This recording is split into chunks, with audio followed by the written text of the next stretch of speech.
What I do for a living was not possible for my mother's generation. Sometimes, in fact, I think we have to remind ourselves that in 2024, so much more is possible than we ever had visual role models for when we were growing up.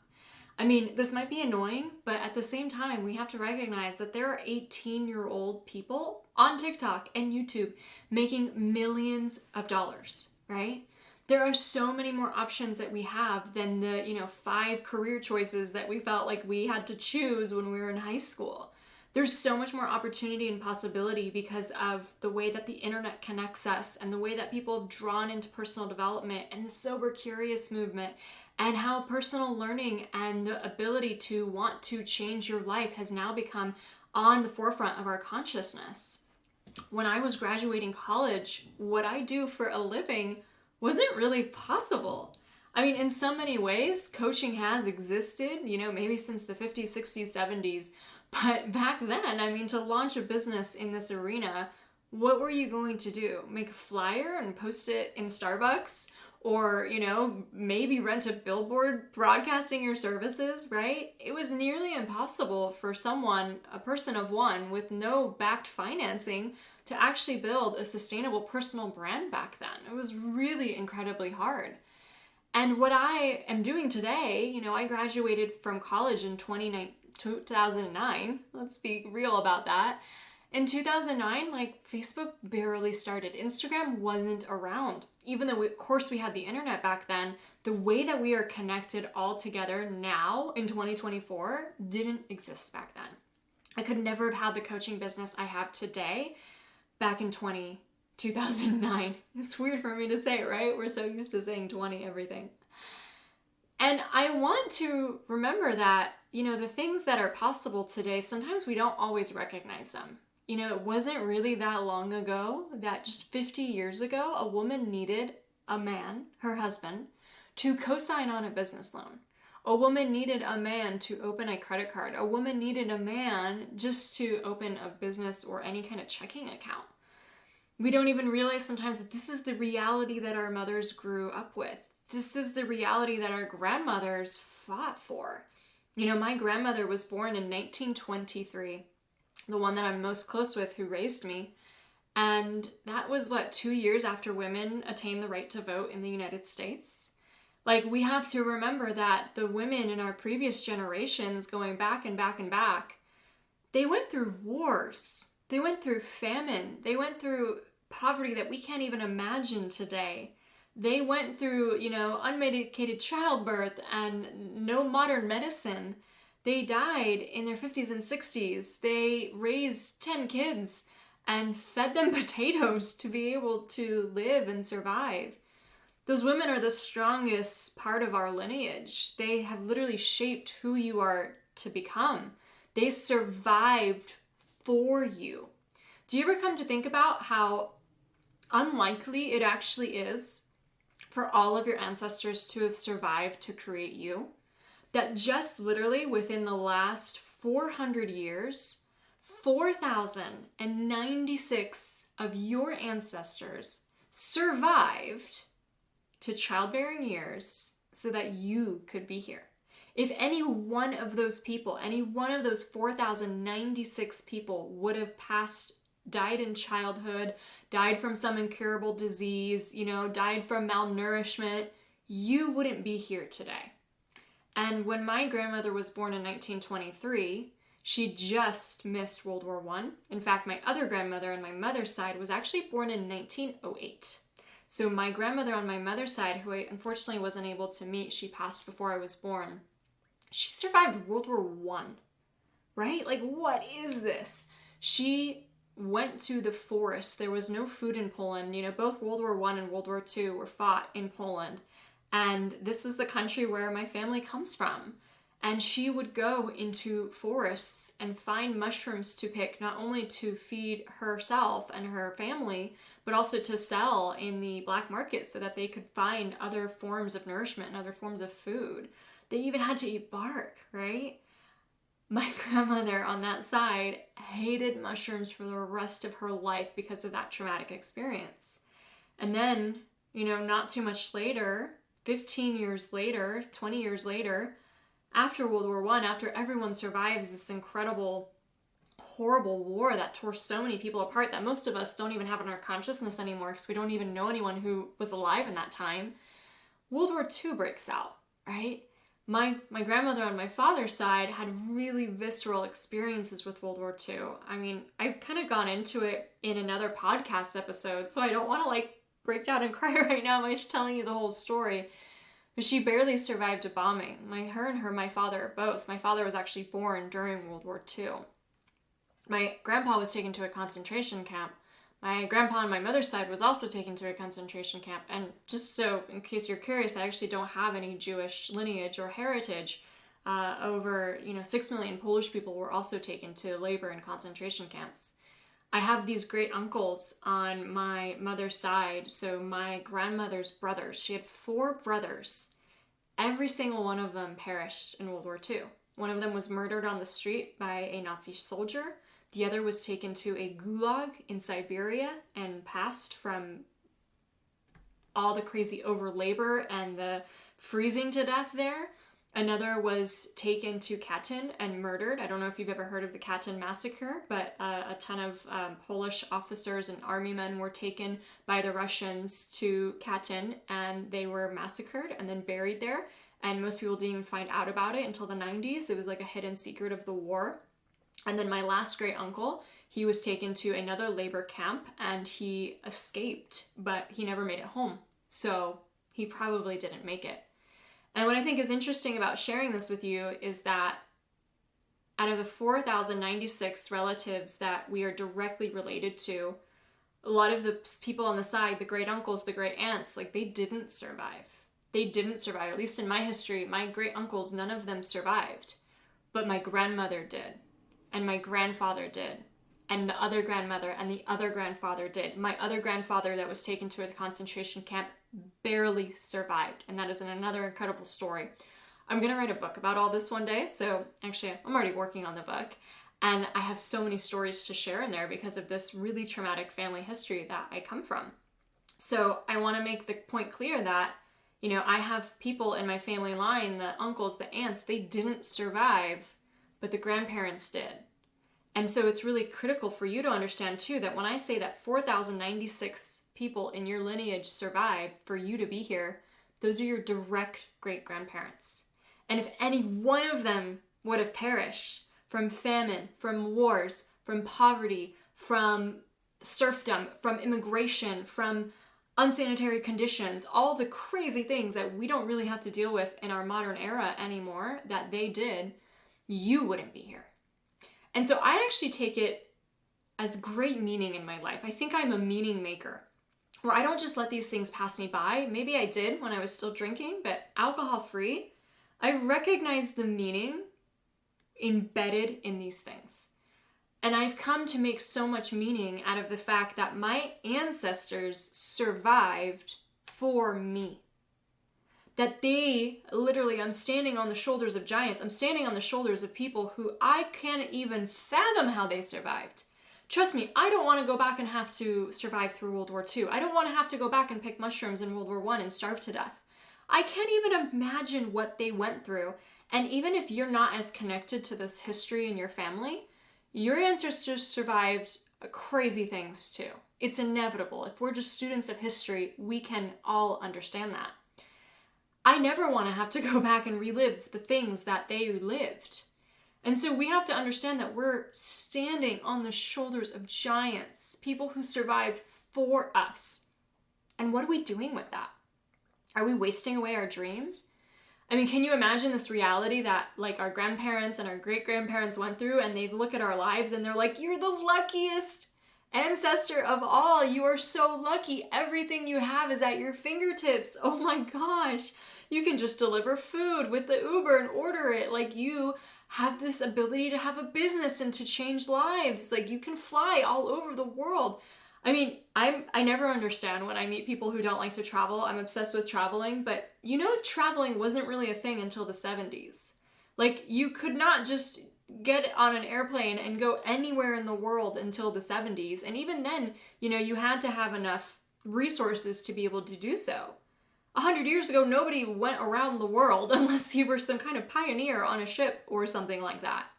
And so our ancestors are looking at us as the generation who literally gets everything. We have all the opportunity today. And please, we have to understand and say that, yes, there's so much inequality in our world today still too. There's so much racism, sexism, misogyny, poverty, wars, all of that still exists.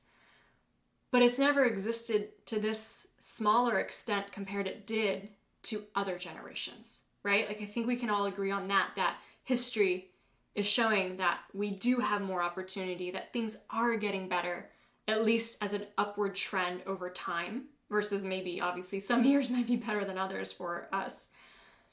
So what are we going to do with that? I don't think that my ancestors survived so I could sit around drinking. I don't think my ancestors survived so I can watch Netflix every night, all night, and not do anything else with my life. I don't think they survived so that I could have dreams in my mind and never do anything with them. I literally think that your ancestors right now are rooting for you, that they are part of your spirit team who wants to see you achieve your biggest dreams. Because they were the generations who couldn't even fathom having big dreams. Surviving was the only thing that they really had as their life purpose. I read a really interesting spiritual book. So this is someone else's idea, not mine, but that the people who were involved in World War II, who survived it, who fought, who, were nurses, just everyone who was involved in World War II, the efforts, whether it was in the United States or in Europe or in Japan or whatnot, in the Pacific, that they all came to this planet with this sense that that is their purpose, that they're meant to be the great generation who survives this war and comes together in solidarity. And I mean, in like the US, people were taxed up to 90% just for the war effort, and like everyone was okay with that and everyone came together for that. It was really noble, right? It was the sense of responsibility and it was a noble purpose that everyone had. And that generation either, survived that war or didn't, but either way, they felt that great sense of purpose because of it. And so, again, not my idea, but what is our purpose in our generation? If we look around and see how the world has changed since then, and we look around at all the opportunity that we have, in my parents' generation, they emigrated. So my parents grew up in post-war communist Poland, which is pretty much as bleak as I can make it sound, as it sounds. I remember visiting right after communism fell in the 90s, and it was dark, right? Everything was gray, there was graffiti everywhere, like people were unfriendly because they just customer service didn't really have to matter in communist times, and it was bleak. People were poor, my parents were dirt poor. My mom didn't grow up with a bicycle, like little things that we take for granted. And so in the 80s, when things are getting really hard in Poland, like there's a lot of upheaval and it's hard to even get food and any kind of, when my brother was born, my grandmother had to take trains into Germany to buy him baby clothes. So during that time, my parents decided to emigrate to the United States. They came here with nothing. I wasn't born yet, so my brother and sister were already born, so they came here with 2 children and nothing, like a suitcase of clothes, right?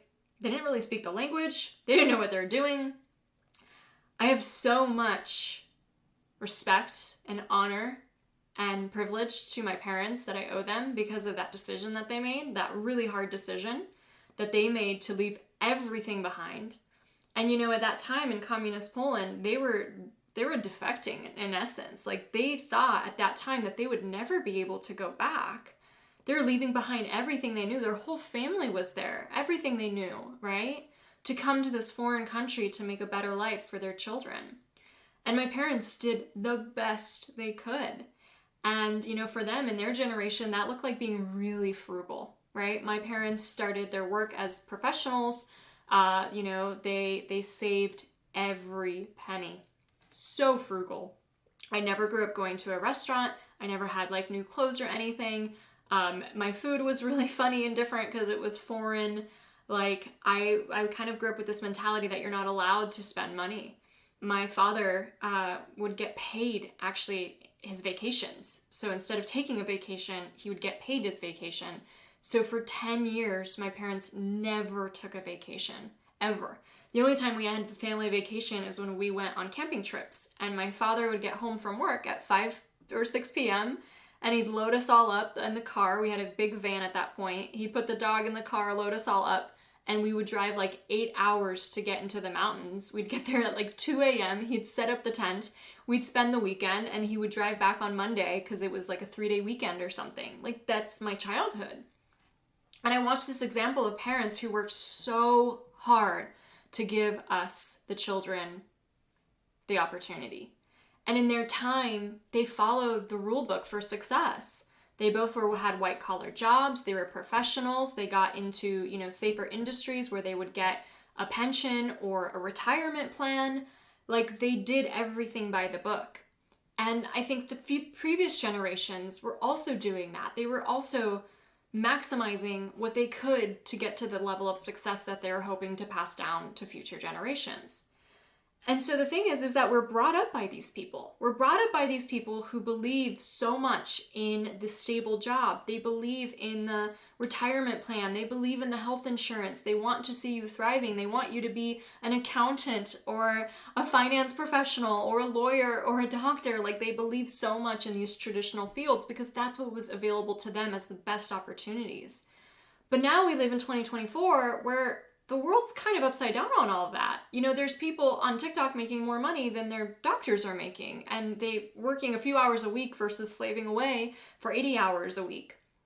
So it's like we were raised by these people who had the best intentions, but the world has changed. And we globally don't really recognize the importance of that.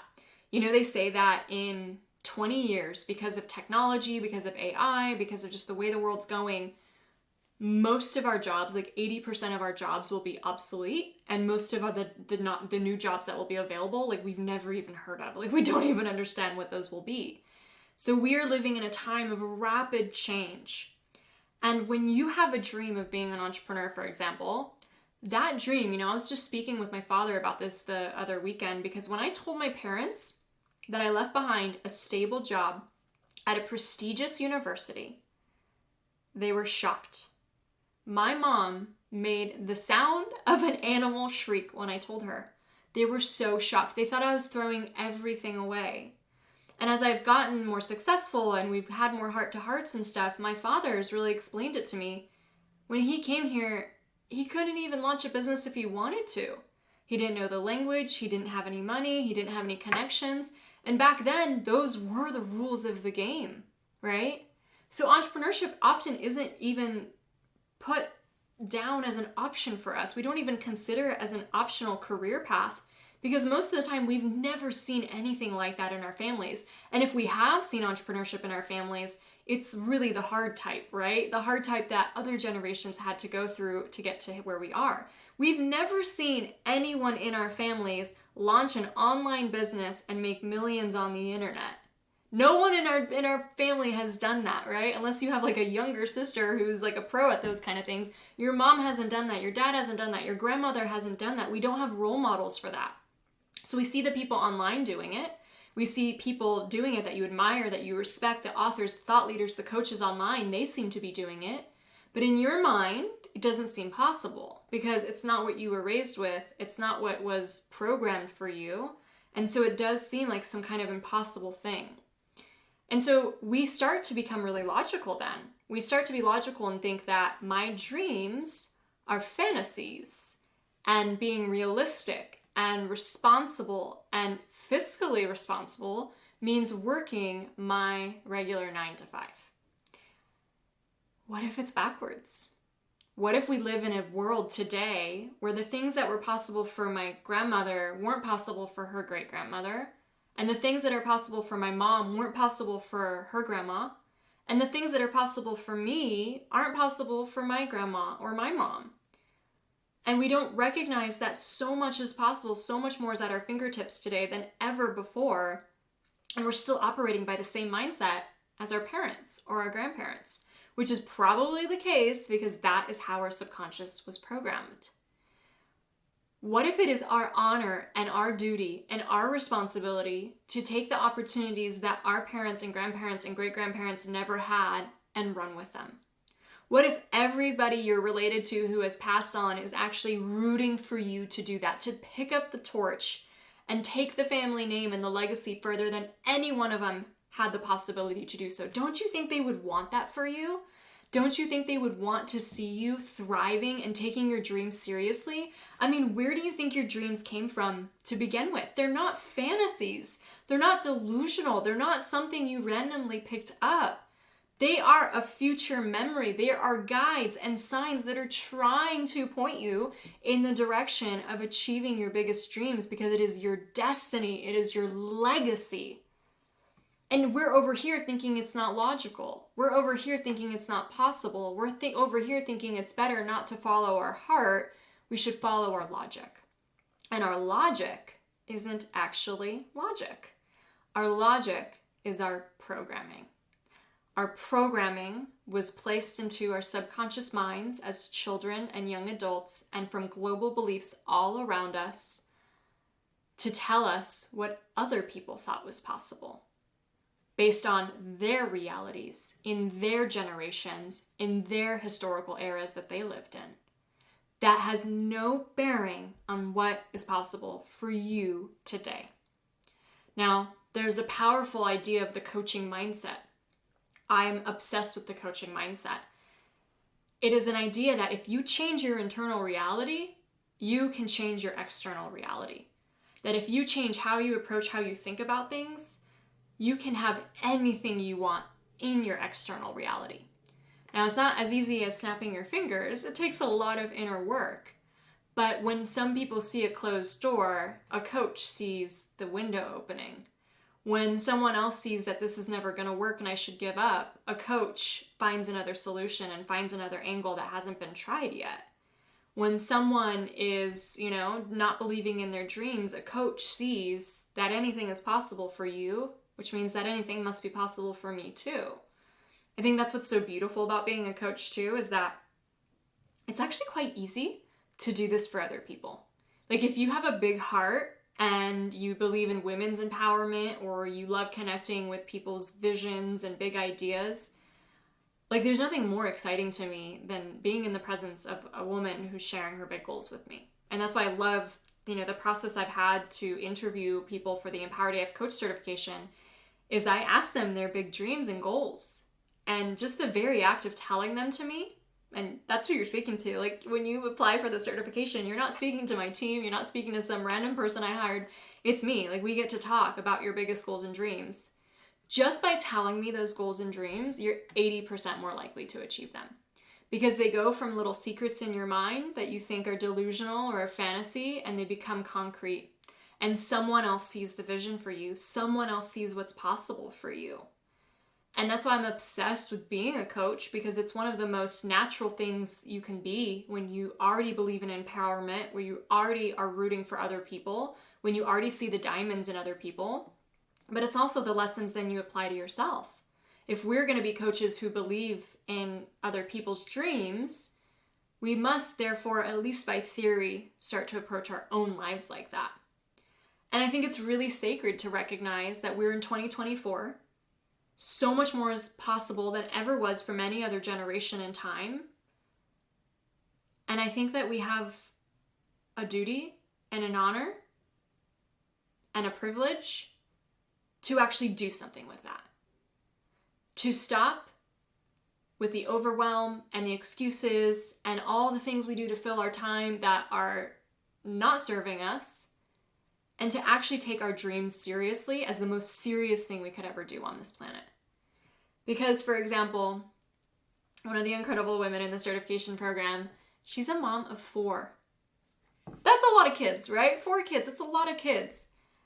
And she has shown her kids this year what it looks like when mama takes her dreams seriously. When she actually takes action to get certified and to put herself out there on the internet and to build a community and to make sales and to, coach clients. The coaching mindset that she's adopted that now spreads through her family, like that creates ripple effects so far. So somehow it's like seems that we're divided between this idea of following our own dreams, and somehow that's selfish.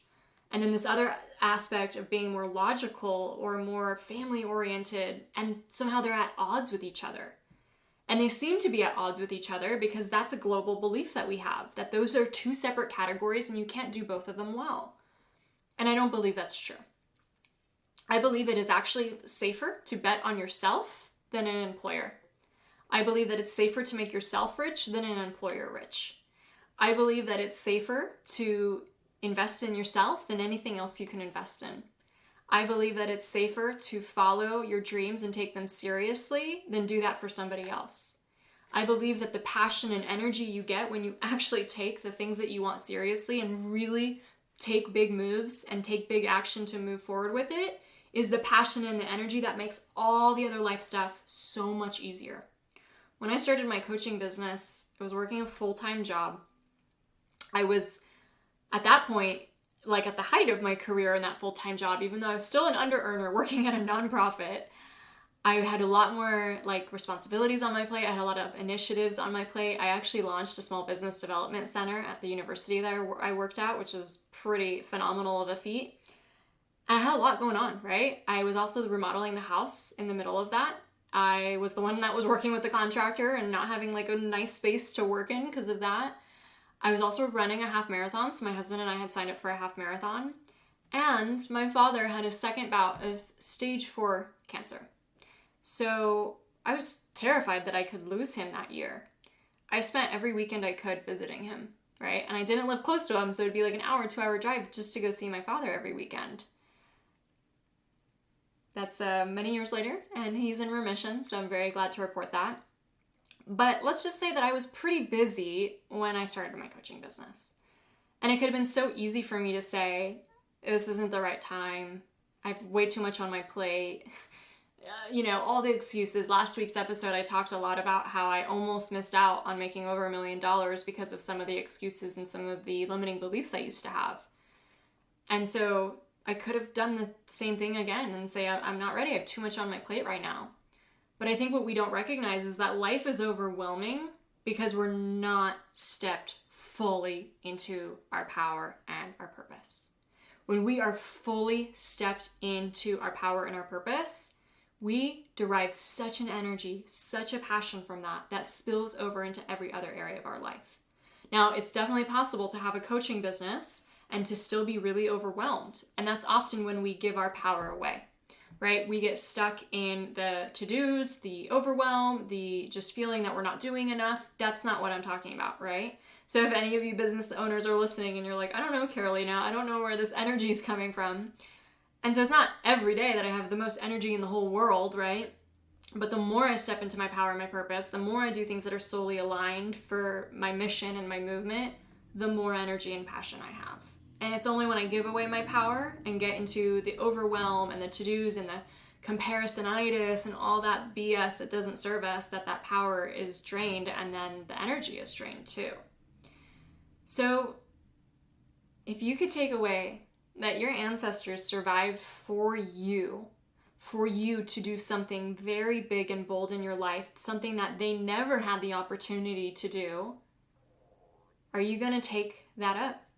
Are you going to actually be the one who can manifest incredible reality, limitless reality? I opened this up by sharing that there are 18-year-olds making millions of dollars on TikTok.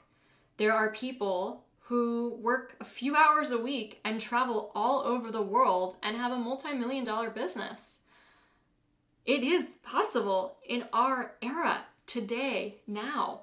That is the kind of reality we live in today and now. Is it easy? No. But nothing worth building is ever easy, right? This is a legacy. This is something that your heart and soul goes into. So if you want it, what's stopping you from claiming it?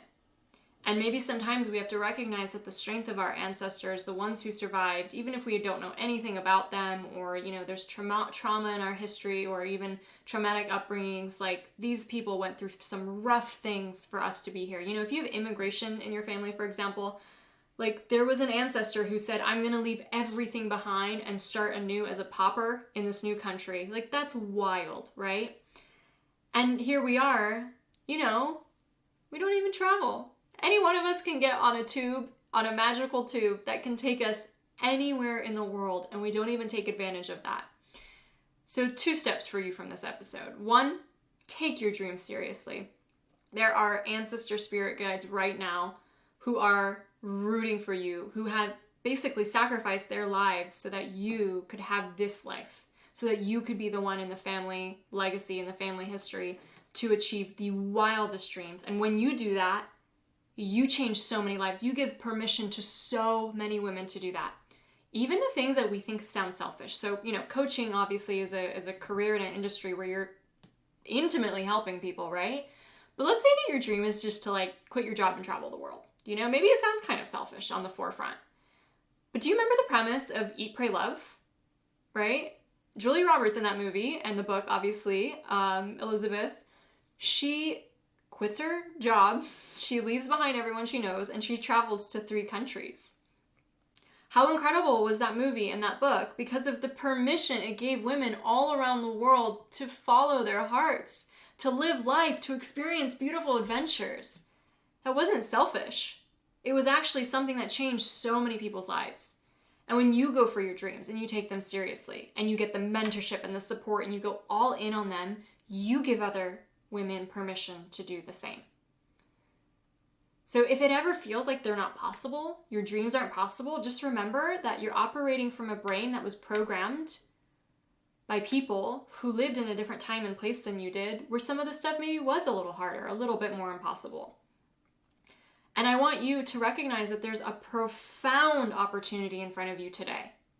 I was talking in Become Emboldened with the ladies there that there are goals that have a gatekeeper and there are goals that don't have a gatekeeper. So what do I mean by that? A gatekeeper is someone who has to approve you in order to achieve your goal. So let's say if you want to become a CEO or get a promotion or rise up in the corporate ladder, someone else has the power to deny or accept you. If you want to get a movie in Hollywood or, land a book deal, someone else has the ability to either deny you or accept you. And obviously these gatekeepers have prolonged things like racism and sexism where they deny some people and accept others. But there's also in this new world a lot of dreams and goals that have no gatekeepers involved. If you wanted to film a movie right now, you could do it on your phone and submit it to a film festival. And you could on those, sites where people donate money to you, get enough of a budget to actually produce it and make something huge out of that. Any one of us who has a phone can start an Instagram or a TikTok and start to build an audience and make sales and make a living off of that. Any one of us can write and self-publish a book. There's so many goals and dreams that require no gatekeeper.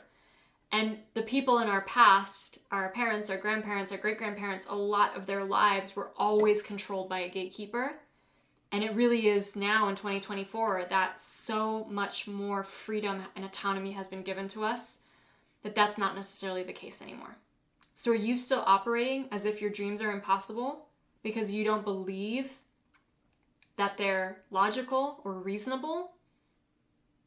In today's era, the people who win are the ones who are the most unreasonable, are the ones who are the most illogical, who learn to follow their heart above anything else, who learn to follow their soul's guidance above what the mind thinks. Because the mind isn't really our mind. It's actually what was just programmed in our mind. It's your heart and your soul that knows what's meant for you.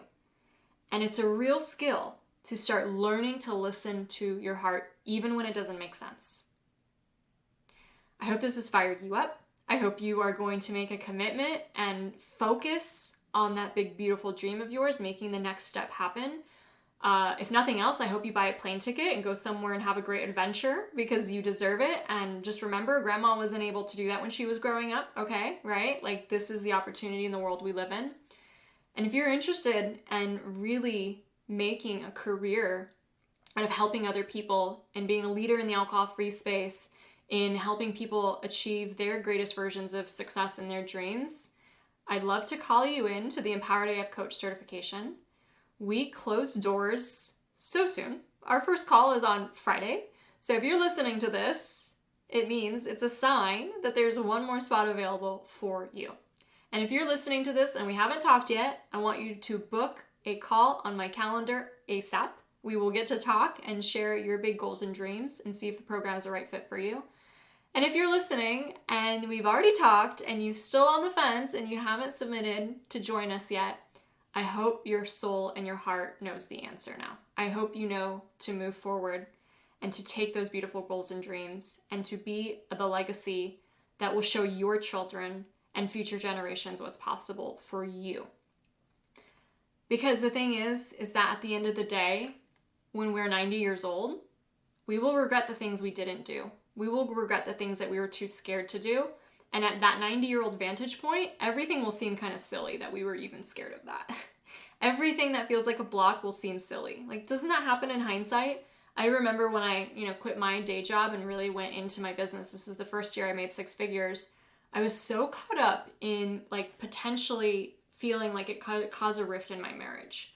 And I would bring that to a lot of the coaches I was working with. I'd always talk about that.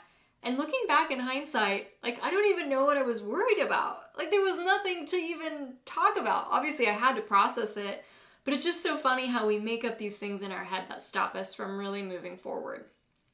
If your heart and your soul knows, I'd love to invite you to get 5X certified as a mindset coach, an alcohol-free life coach, a success coach, an NLP practitioner, and a hypnosis practitioner that will wildly change other people's lives. We also go really deep in this program, not only into the coaching methodology and the curriculum and this type of thing that I'm talking about here today. This is part of our curriculum, how we talk about the perception of reality and what's possible. I bring in the latest science from cell biology to quantum theory, from manifestation into it, so we recognize the power of this internal reality change. We also get to celebrate together in Palm Springs for a 4-day retreat where you get to learn to embody the mindset of a 6-figure coach. The lodging, the food, the training, your private room in this gorgeous villa is all comped. It's all included in the tuition of the program. You just have to get there. You just have to fly yourself there, right? And then we continue on with 4 more months of business training where you get to peek inside my mind on how to launch a successful coaching business. If you're already a coach, you're also going to learn how to grow it much faster, get much more clients, really start building a movement and an audience that is magnetized to you and your offers. And we cover a lot. So if you ever wanted to write a book, we talk about that. If you ever wanted to host a retreat around the world, I will show you exactly how. If you're just starting from scratch and you want to know how to launch your website, yes, we cover that as well. I will handhold you through the experience of growing a successful business because it is my passion in life to see more leaders in this field. It truly is. And you don't have to feel called because it's logical. You don't have to feel confident. You don't have to feel like you have everything figured out. But if your heart is telling you that you're made for more, if your heart is telling you you're made to help other people, if your heart is telling you that that's aligned, if your heart is telling you it's time to get to the next level, if you already have a business, it would be such a privilege and honor to speak to you and to have you join the program. I hope this episode was uplifting and inspiring and that you got a nugget out of it. Go buy that plane ticket today. Let me know where you're going. DM me on Instagram at euphoric.af. Let me know where you just bought a plane ticket to, and I'm going to celebrate the shit out of you.